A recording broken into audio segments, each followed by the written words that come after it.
Hello student. आज हम start करेंगे social studies class 6 chapter 10 grass roots democracy part 1 governance. इसमें सबसे पहले द महाभारत का एक कोट लिखा है। इसमें लिखा है रजनम धर्म गोप्तार धर्मो रक्षति रक्षिता। इसका मतलब होता है the ruler protects Dharma and Dharma protects those who protect it. इसका अर्थ है यहाँ पर कि जो शासक धर्म की रक्षा करता है धर्म उसकी रक्षा करता है। ठीक है स्टूडेंट, तो ये आप याद रखिए। इसके बाद जो दूसरा कोट है वो दूसरा कोट है जो लिखा है रिगोबेटा मेंचू तुमने। इनके बारे में हम आपको बता दें। रिगोबेट्रा जी ग्वाटामेला की एक प्रसिद्ध जो है मानवाधिकार यानी कि ह्यूमन राइट्स एक्टिविस्ट हैं जिन्हें नोबेल पीस प्राइज मिला है। तो इनका एक कोट है, there is no peace without justice, no justice without equality, no equality without development, no democracy without respect to the identity and dignity of cultures and people.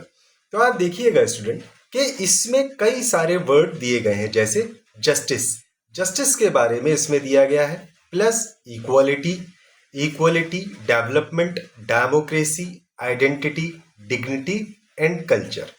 इसका मतलब है कि न्याय इंसाफ के बिना शांति नहीं, समानता के बिना इंसाफ नहीं, न्याय नहीं, विकास के बिना डेवलपमेंट के बिना समानता यानी इक्वालिटी नहीं होती, और no democracy without respect to the identity, और संस्कृतियों और कल्चर यानी संस्कृति और लोगों की पहचान, डिग्निटी यानी कि सम्मान के बिना लोकतंत्र यानी डेमोक्रेसी नहीं होती है। डेमोक्रेसी का मतलब होता है लोकतंत्र। तो बेसिकली डेमोक्रेसी का मतलब क्या है, इसका एग्जैक्ट डेफिनेशन क्या है, ये हम नेक्स्ट अपने उसमें देखेंगे। तो आप देखिएगा ये जो हमारा चैप्टर है, इस चैप्टर में गवर्नमेंट के जो ऑर्गन्स हैं यानी कि गवर्नमेंट के जो पार्ट हैं उनके बारे में बात की गई है, जैसे judiciary, law, executive, parliament, democracy क्या होता है, लेजिस्लेचर क्या होता है। तो इन सब के बारे में बात की गई है स्टूडेंट। बेसिकली गवर्नमेंट के सरकार के 3 ऑर्गन होते हैं, लेजिस्लेचर, जुडिशरी और एग्जीक्यूटिव। तो इन तीनों के बारे में हम अपने इसी चैप्टर में कवर करेंगे। सबसे पहले जो हमारा टॉपिक शुरू होता है वो है इंट्रोडक्शन। इंट्रोडक्शन में लिखा है कि human beings have been living in communities. जो मानव है, इंसान है, वो समुदाय यानी कि कम्युनिटी में रहते हैं, समाज में रहते हैं। When a large number of people live together, जब बहुत सारे लोग एक साथ रहते हैं तो उनके बीच में डिसएग्रीमेंट भी होता है और डिसऑर्डर भी होता है, यानी कि लोग एक दूसरे से सहमत भी नहीं होते हैं और कई सारी चीजें हैं जिनसे परेशानी होती है। तो इन सब को कंट्रोल करने के लिए, डिसऑर्डर को कंट्रोल करने के लिए क्या बनाए जाते हैं, रूल्स, जिनको हमारे देश में क्या कहा जाता है, कानून। ठीक है स्टूडेंट, समाज शांति से रह सके इसके लिए हमारे देश की सरकार ने या पार्लियामेंट ने कुछ कानून बनाए हैं। तो उन कानूनों के बारे में यहाँ बताया जाएगा। अब आप देखिए कि there are probably some simple rules at home. आप देखेंगे कि हम जिस घर में रहते हैं उस घर में भी कुछ सिंपल रूल्स होते हैं कि जैसे खाना कौन बनाएगा, या अगर सुबह उठना है तो कितने बजे उठना है, बच्चों को स्कूल कितने बजे जाना है। ये सारे रूल्स होते हैं बहुत सिंपल। जब आप देखें अपने स्कूल में तो जो बड़ी क्लास के स्टूडेंट्स हैं, हायर स्टडीज़ करते हैं, उनके लिए अलग रूल्स होते हैं, टीचर्स के लिए अलग रूल्स होते हैं। साथ ही साथ अगर आप एग्ज़ाम देने जा रहे हैं तो सबसे इम्पॉर्टेंट रूल होता है चीटिंग ना करना। आप एग्ज़ाम में चीटिंग नहीं करेंगे, ये इम्पॉर्टेंट रूल होता है। ठीक है, सो हमें इन रूल्स को फॉलो करना है। अगर कोई ड्राइवर है, वो गाड़ी चला रहा है या कार ड्राइव कर रहे हैं, तो उनको ट्रैफिक रूल का पालन करना, फॉलो करना बहुत ज़रूरी होता है। तो जो लोग जॉब करते हैं उनको भी रूल्स का पालन करना होता है। तो इस तरीके से हर समाज में अलग अलग तरीके के रूल्स होते हैं जिनको फॉलो करना कंपलसरी होता है। So who makes these rules and why. अब सबसे बड़ा सवाल ये है कि ये रूल्स कौन बनाता है और क्यों बनाता है। आप देखिएगा स्टूडेंट कि जब भी आप सड़क पर जाते हैं तो वहाँ ट्रैफिक लाइट लगी होती है। तो ये ट्रैफिक लाइट हमें क्या बताती है कि हमें कब अपनी गाड़ी रोकनी है, कब चलानी है, ठीक है, कब हमें वेट करना है। तो ये सारे ट्रैफिक रूल्स हमें फॉलो करना कंपलसरी होता है। अगर हम ट्रैफिक रूल्स फॉलो नहीं करते हैं तो क्या होता है, उससे हमारे ऊपर पनिशमेंट हो सकता है। ठीक है स्टूडेंट, आइए अब देखते हैं कि सबसे पहले इस चैप्टर में हम एक्सप्लोर करेंगे कि ये रूल्स बनाता कौन है और ये रूल्स बनते कैसे हैं, और इन रूल्स का सोसाइटी पर क्या इफेक्ट पड़ता है, सोसाइटी पर क्या असर पड़ता है। तो जो लोग रूल्स बनाते हैं या इंश्योर करते हैं कि समाज के लोग, समाज में रहने वाले लोग रूल्स को फॉलो करें, उसको क्या कहते हैं, गवर्नेंस। गवर्नेंस का मतलब क्या होता है, वो लोग जो शासन और प्रशासन चलाने की प्रक्रिया होती है ना, process to run the government, उसको कहते हैं governance. The group of individual or the sum that makes the rules and ensure that they are followed is called a government। जो गवर्नेंस चलाते हैं यानी कि सरकार चलाते हैं और देश में रूल बनाते हैं, वो कहते हैं गवर्नमेंट। और इन रूल्स को क्या कहा जाता है, लॉज, यानी कि कानून। तो हमारे देश में किसका राज है, कानून का। इसका मतलब क्या है कि this does not mean that rules and laws are set once. अगर कोई कानून एक बार बन गया तो इसका मतलब ये नहीं है कि वो हमेशा ऐसा ही रहेगा। हमारे देश में आवश्यकता या जरूरत के अनुसार कानून बनाए जाते हैं, उनको हटाया भी जा सकता है और उनको अपडेट भी किया जा सकता है। ठीक है स्टूडेंट, तो यूनिवर्सिटी का रूल्स अलग है। देखिए आप यहाँ पे स्कूल लिखा है, स्कूल का रूल अलग है, यूनिवर्सिटी का रूल अलग है। तो सभी जगह के रूल्स अलग होते हैं, लेकिन as a citizen, as a नागरिक, अगर हम किसी देश के नागरिक हैं तो हम सभी नागरिकों पर देश का रूल या कानून समान रूप से लागू होगा, इम्प्लीमेंट होगा। अब आप देखिए यहाँ पर एक इमेज दी गई है स्टूडेंट, ये सड़क का बताया गया है, सड़क के बारे में। ठीक है, एक ड्राइवर हैं जो बाइक चला रहे हैं, ये कार चला रहे हैं, ये लोग पैदल चल रहे हैं।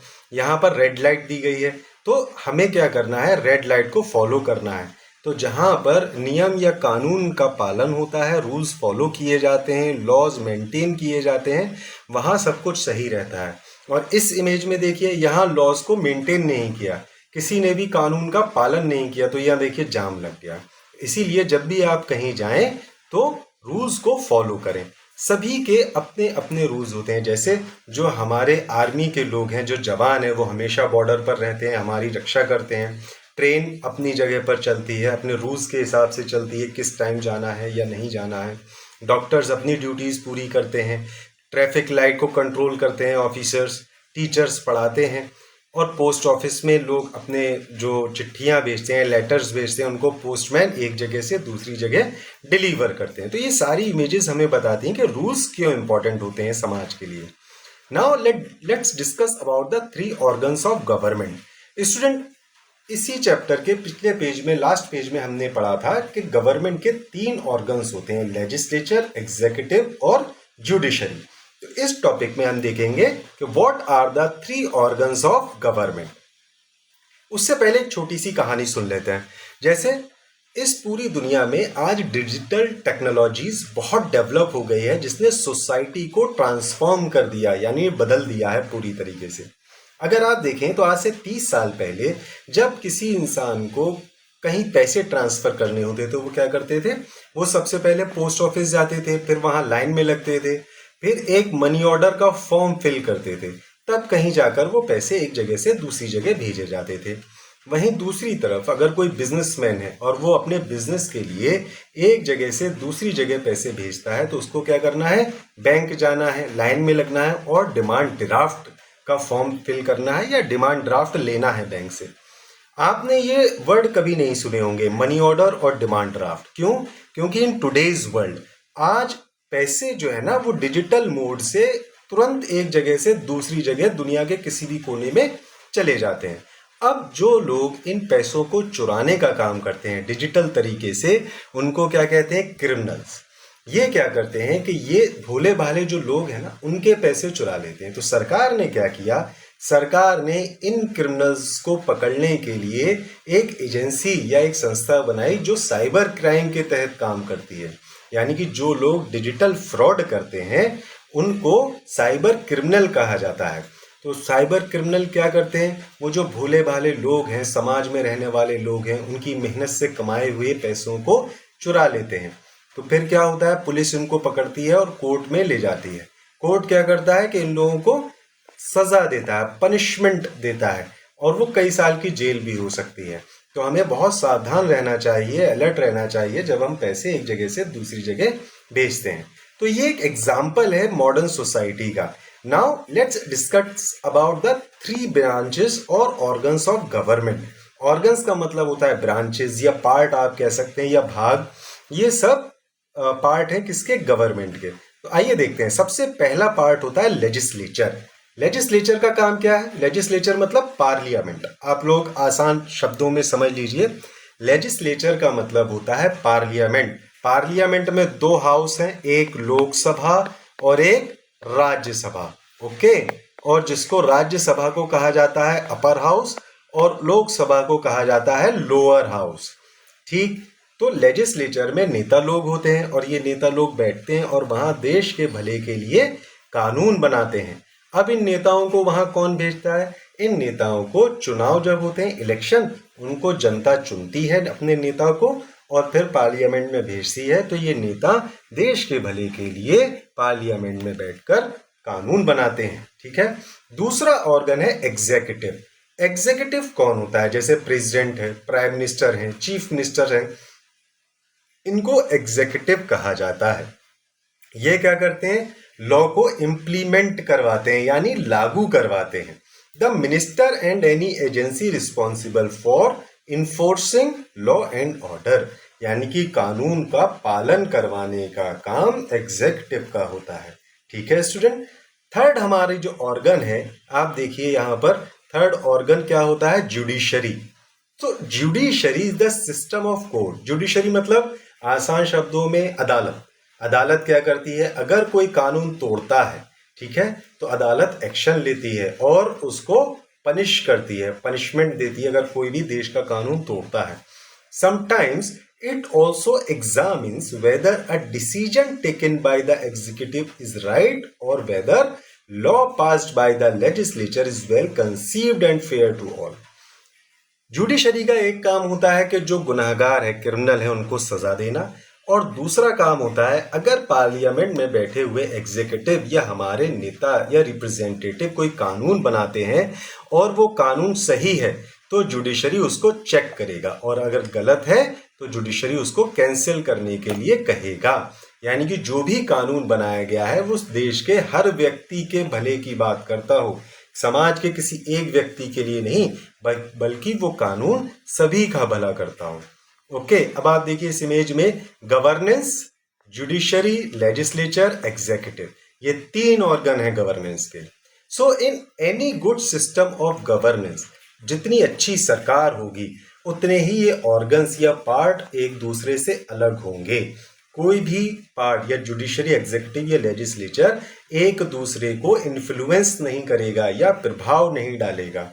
ठीक है, ये इंडिपेंडेंट ऑर्गन्स होते हैं, अपना अपना काम करते हैं। और दिस सेपरेशन, ये जो अलग है ना तीनों ऑर्गन, इसको क्या कहते हैं? सेपरेशन ऑफ पावर्स, यानी कि शक्तियों का बंटवारा। सभी के अपने अपने काम है और सभी लोगों को सरकार जो भी है वो सरकार अपने काम करेगी। अगर जुडिशरी है तो अदालत अपना काम करेगी, एग्जीक्यूटिव अपना काम करेंगे और लेजिस्लेचर लोग अपना काम करेंगे। इसको कहते हैं the system of checks and balance. ठीक है, यानी कि अगर मान लीजिए लेजिस्लेचर में कोई भी एक ऐसा लॉ बनाया गया जो गलत है तो जुडिशरी उसको पास नहीं करेगी, जुडिशरी उसको चेक करेगी। ठीक है स्टूडेंट, तो ये चेक एंड बैलेंस की थ्योरी होती है। One organ act beyond its expected role, यानी कि हर ऑर्गन अपने अकॉर्डिंग काम करेगा, जो भी हमारे संविधान में बताया गया है उसी तरीके से काम करेगा। सो 3 लेवल ऑफ गवर्नमेंट, हमारा नेक्स्ट टॉपिक है 3 लेवल ऑफ गवर्नमेंट। जैसा कि आप लोग जानते होंगे कि भारत में सरकार कई तरीके की है, जिसमें जो इंपॉर्टेंट सरकार होती है वो सेंट्रल गवर्नमेंट है। सेंट्रल गवर्नमेंट यानी कैपिटल में हमारे दिल्ली है, दिल्ली हमारा कैपिटल है, और दिल्ली में ही पार्लियामेंट है। पार्लियामेंट के 2 हाउसेज हैं, लोकसभा और राज्यसभा। ठीक है, दूसरा नेक्स्ट लेवल आता है, वो आता है स्टेट गवर्नमेंट, और थर्ड लेवल आता है वो होता है लोकल गवर्नमेंट। यानी कि नगर पालिका या पंचायत। तो 3 लेवल की हमारे यहाँ पर हमारे देश में गवर्नमेंट है। अब ये 3 लेवल की गवर्नमेंट क्यों है? लोकल, स्टेट और रीजनल और नेशनल, यानी कि 3 तरीके की गवर्नमेंट क्यों है हमारे यहाँ, इसको एक एग्जाम्पल से समझ लेते हैं। जैसे अगर आपके घर का बल्ब खराब हो गया है या नहीं चल रहा है, तो आप सबसे पहले क्या करेंगे? अपना बल्ब चेक करेंगे, स्विच चेक करेंगे, फ्यूज चेक करेंगे। अगर वो सब सही से काम कर रहे हैं तो उसके बाद आप इलेक्ट्रीशियन को बुलाएंगे, और इलेक्ट्रीशियन को अगर कोई प्रॉब्लम नहीं मिलती है आपके घर में, तो आप क्या करेंगे? आप इलेक्ट्रिसिटी बोर्ड में अपनी कंप्लेन करेंगे कि सर हमारे यहाँ लाइट नहीं आ रही है। तो इसी तरीके से हमारे देश में 3 तरीके की सरकार होती है। कैसे? एट द नेशनल लेवल, राष्ट्रीय लेवल पर कौन सी है? Central government. स्टेट लेवल पर कौन सी है? State government. और लोकल लेवल पर कौन सी है? विलेज लेवल पर या टाउन लेवल पर पंचायत या नगर पालिका। तो जो नेशनल गवर्नमेंट है ये पूरे देश का ख्याल रखती है, स्टेट गवर्नमेंट राज्य का ख्याल रखती है, और जो लोकल गवर्नमेंट है वो अपने गांवों का ख्याल रखती है, गांवों की केयर करती है, जो भी आवश्यकता है उनको पूरा करती है। So in India we have local government, state government and central और यूनियन गवर्नमेंट। सेंट्रल गवर्नमेंट को क्या कहा जाता है? Union government. अब आप देखिए, अगर बारिश हो रही है बहुत तेज और किसी भी डिस्ट्रिक्ट या शहर में बाढ़ आ जाती है, और ये ज्यादा सीवियर बहुत तेज बाढ़ नहीं होती है, तो क्या होगा? इसको कौन डील करेगा? Several towns and many villages, the state government इसको डील करेंगे। स्टेट गवर्नमेंट जो बाढ़ प्रभावित लोग हैं उनको निकालेंगे पानी से, और उनको खाना देंगे, उनको कपड़े देंगे। लेकिन अगर किसी बहुत बड़े एरिया में बाढ़ आ जाती है और बहुत तेज बाढ़ आती है, तो इसको कौन हैंडल करेगा? Central government. सेंट्रल गवर्नमेंट क्या करती है? ये रिलीफ सप्लाई करती है। रिलीफ का मतलब होता है कपड़े, खाना, मेडिसिन, ये सब देना। और अगर कहीं आर्मी की आवश्यकता है, जरूरत है, तो वहां पर सेंट्रल गवर्नमेंट आर्मी भेजती है। ओके स्टूडेंट, अब आप देखिए नेक्स्ट कि many of our institutions have motto inspired by the wisdom of our ancient text। हमारे कई सारे इंस्टीट्यूशंस का जो लोगो है वो प्राचीन टेक्स्ट से प्रभावित है, मतलब एंशियंट टेक्स्ट हमारे मोटो में मिलेंगे। जैसे गवर्नमेंट ऑफ इंडिया का मोटो क्या है? सत्यमेव जयते, सत्य की हमेशा जीत होती है। ट्रुथ अलोन ट्रायम्फ्स, यानी कि सत्य की ही विजय होती है। ठीक है। सुप्रीम कोर्ट का मोटो क्या है? यतो धर्मस्ततो जया, और वेयर देयर इज धर्म देयर इज विक्ट्री, यानी कि जहां धर्म होता है वहां विजय होती है। ठीक है स्टूडेंट, तो हमारे देश का मोटो क्या है? सत्यमेव जयते, सत्य की हमेशा विजय होती है। यहां पर आप देखिए, the table on the facing page provides in summary in general framework of the main functions of government 3 organ. तो जो मेन फंक्शन है सरकार के, 3 ऑर्गन की सरकार है। हमारे देश में 3 तरीके की सरकार है, सेंट्रल गवर्नमेंट, स्टेट गवर्नमेंट और लोकल गवर्नमेंट। तो ये तीनों सरकारें अपने अपने काम करती हैं। जैसे अगर हम देखें तो सेंट्रल लेवल पर 2 हाउसेस हैं, लोकसभा और राज्यसभा। वहीं स्टेट लेवल पर राज्यों में क्या होता है? असेंबली। ठीक है, विधानसभा और विधान परिषद। तो local government is not mention here, यानी कि लोकल गवर्नमेंट में पंचायत या नगर पालिका में इस तरीके के हाउसेस नहीं होते हैं। ठीक है स्टूडेंट, नेक्स्ट आप देखिएगा, यहां पर एक्सप्लेनेशन दिया गया है कि ऑल इंडिया यानी जुडिशरी में कौन कौन से ऑर्गन होते हैं। Supreme court of India, Bharat का सबसे उच्चतर हाईएस्ट लेवल का कोर्ट कौन सा है? Supreme court of India. ठीक है, भारत में एक ही सुप्रीम कोर्ट ऑफ इंडिया है। कहाँ है? दिल्ली में। हाई कोर्ट हर राज्य का होता है। ठीक, यानी कि हाई कोर्ट हर राज्य का होता है, और कई बार 2 राज्यों के एक हाई कोर्ट होता है। अगर हम नेशनल लेवल पर देखें लेजिस्लेचर, तो हमने आपको बताया था लोकसभा और राज्यसभा 2 हाउसेस होते हैं जो कानून बनाते हैं नेशनल लेवल पर। और स्टेट लेवल पर क्या होता है? विधानसभा और विधान परिषद। ठीक है, स्टेट असेंबली, विधानसभा। तो सब जगह पूरे राज्य में हर जगह विधानसभा नहीं होती है, मतलब 2 हाउसेस नहीं होते हैं, लेकिन कहीं कहीं होते हैं। हाउसेस का मतलब होता है असेंबली, जहां कानूनों के बारे में चर्चा की जाती है और उनको पास किया जाता है। ठीक है स्टूडेंट, अब देखेंगे एग्जीक्यूटिव। उससे पहले आप ये समझ लीजिए नॉमिनल क्या होता है। नॉमिनल होता है नाम मात्र का। It means in our case that the president of India had the governor of state, यानी कि जो प्रेसिडेंट है और गवर्नर है ये दोनों क्या है, नॉमिनल हेड है। प्रेसिडेंट देश का नॉमिनल हेड है और गवर्नर कहाँ का हेड है, स्टेट का। यानी कि president of India nominal head India के हैं और गवर्नर राज्यों के होते हैं नॉमिनल हेड। ये एक्चुअल एग्जीक्यूटिव नहीं होते हैं, ठीक है स्टूडेंट। इनका काम होता है देश में सौहार्द बना के रखना और सरकार के कानूनों का देखना, उन कानूनों को।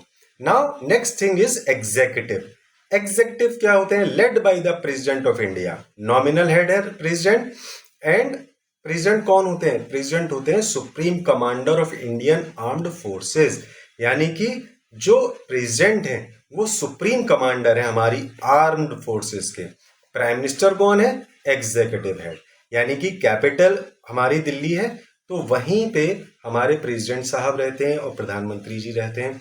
प्रेसिडेंट साहब को नॉमिनल हेड कहा जाता है और प्रधानमंत्री जी को एग्जीक्यूटिव हेड कहा जाता है। वहीं अगर राज्यों की बात करें तो गवर्नर कौन है, नॉमिनल हेड है, और चीफ मिनिस्टर कौन है, एग्जीक्यूटिव हेड।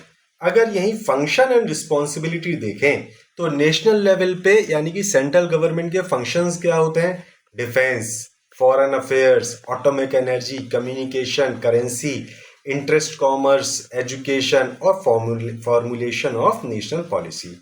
अगर हम स्टेट लेवल पर देखें, स्टेट लेवल पर जितने भी फंक्शंस होते हैं वो क्या है, स्टेट गवर्नमेंट के, राज्यों की सरकार के। Police, law and order, adaptation and implementation of laws made by the central government at the state level. यानी जो भी सेंट्रल गवर्नमेंट ने कानून बनाए हैं उन सभी कानूनों को अपनाना और अपने राज्यों में लागू करना। Public health, education, agriculture, irrigation and local government, ये सभी सब्जेक्ट जो है ना वो स्टेट गवर्नमेंट के। स्टूडेंट आज हम आपको पढ़ाएंगे इस चैप्टर में एक बहुत महान व्यक्ति के बारे में जिनका नाम है डॉक्टर APJ अब्दुल कलाम। आप सब इनको मिसाइल मैन के नाम से जानते होंगे। तो इनका जन्म हुआ था कलाम साहब का रामेश्वरम तमिलनाडु में। कब हुआ था, 1931, ठीक है। ये बहुत बड़े साइंटिस्ट हैं और इनका निकनेम क्या है, मिसाइल मैन कहा जाता है इनको। इन्होंने इंडिया के विकास में बहुत सहयोग किया।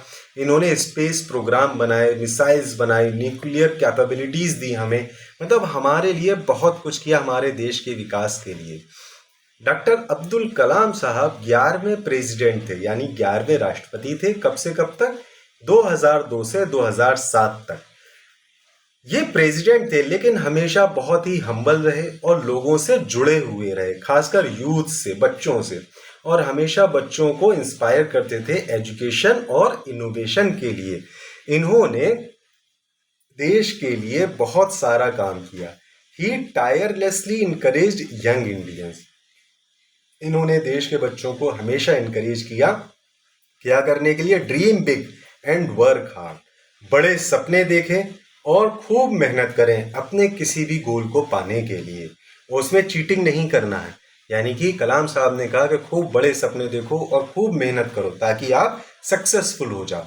इन्होंने ये भी एक नॉमिनल हेड है, प्रेसिडेंट रहे हैं तो नॉमिनल हेड है, लेकिन हमारे देश में इन्होंने बहुत सारे लोगों को इनकरेज किया, हमारे देश के लिए बहुत कुछ किया है। कलाम साहब के जो हमारे प्रेसिडेंट हैं उनके कुछ फेमस कोट हैं। Look at the sky, we are not alone. यानी कलाम साहब कहते हैं कि आसमान की तरफ देखिए, हम अकेले नहीं हैं। ये पूरा यूनिवर्स आपका फ्रेंड है और आपको इंस्पायर करता है ताकि आप बड़े सपने देख सकें और बड़े गोल अचीव कर सकें। दूसरा कोट देखिएगा, to success in our mission you must have single minded devotion to your goal. अगर आप अपने गोल को अचीव करना चाहते हैं तो आपका 100% फोकस अपने गोल की तरफ होना चाहिए। Dream is not that which you see while sleeping but it is something that does not let you sleep. इसका मतलब है कि सपने वो नहीं होते जो आपको सोते में आते हैं, जब आप सो जाते हैं तो सपने आते हैं, सपने वो नहीं होते। कलाम साहब कहते हैं कि सपने वो होते हैं जो आपको सोने नहीं देते।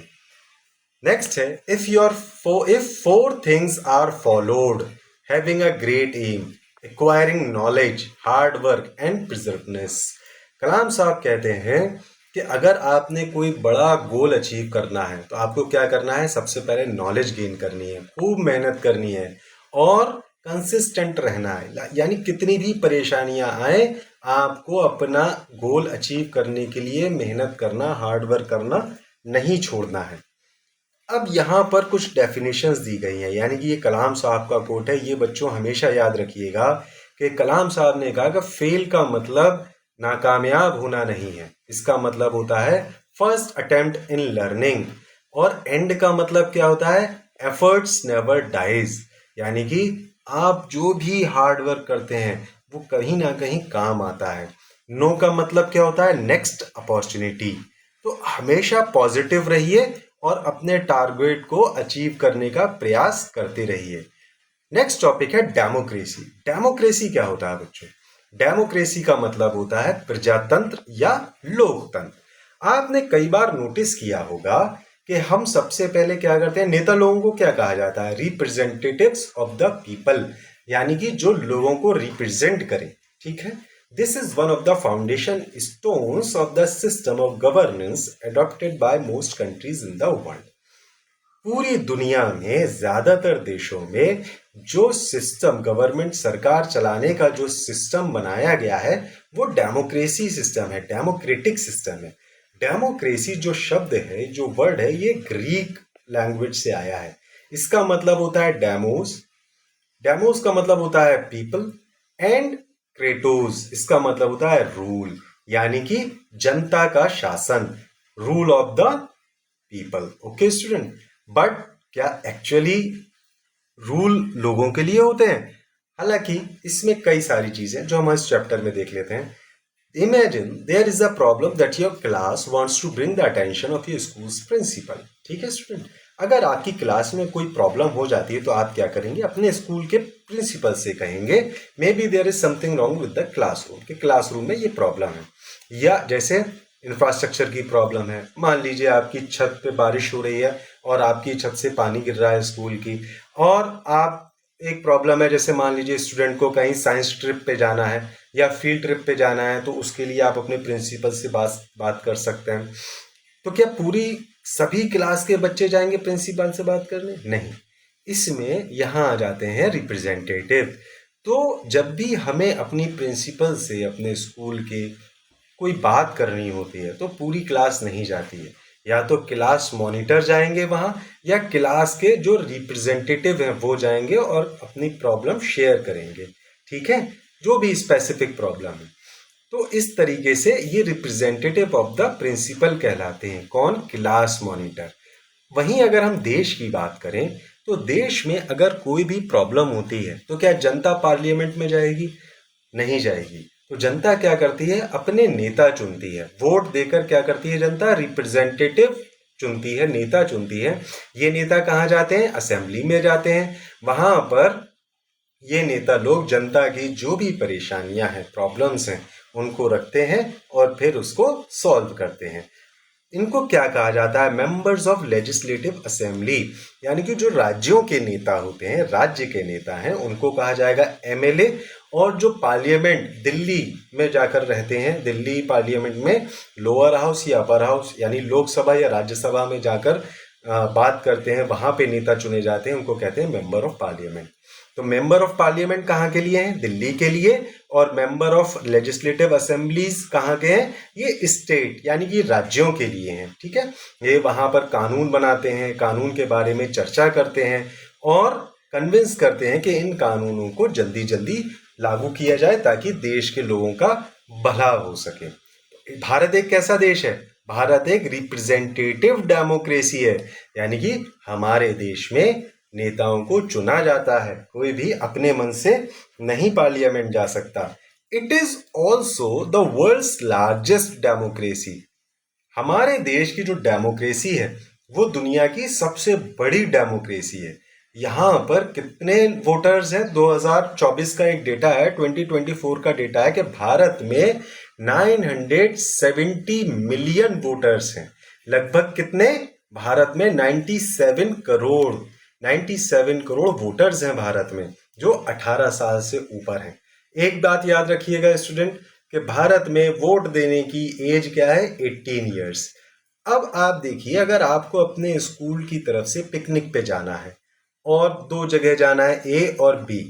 मान लीजिए कुछ स्टूडेंट हैं, ये कहते हैं कि नहीं ए जाएंगे, कुछ स्टूडेंट कहते हैं बी जाएंगे। तो उसमें क्या क्या देखना पड़ेगा आपको? डिस्टेंस भी देखना है, टाइम भी देखना है, cost, availability of basic facilities, room कैसे हैं, ये सब आपको देखना पड़ेगा। लेकिन अगर पूरी क्लास किसी एक डिसीजन पे नहीं पहुंचती है कि ए प्लेस पे जाना है या बी प्लेस पे जाना है, तो क्या होगा? फिर होगी वोटिंग।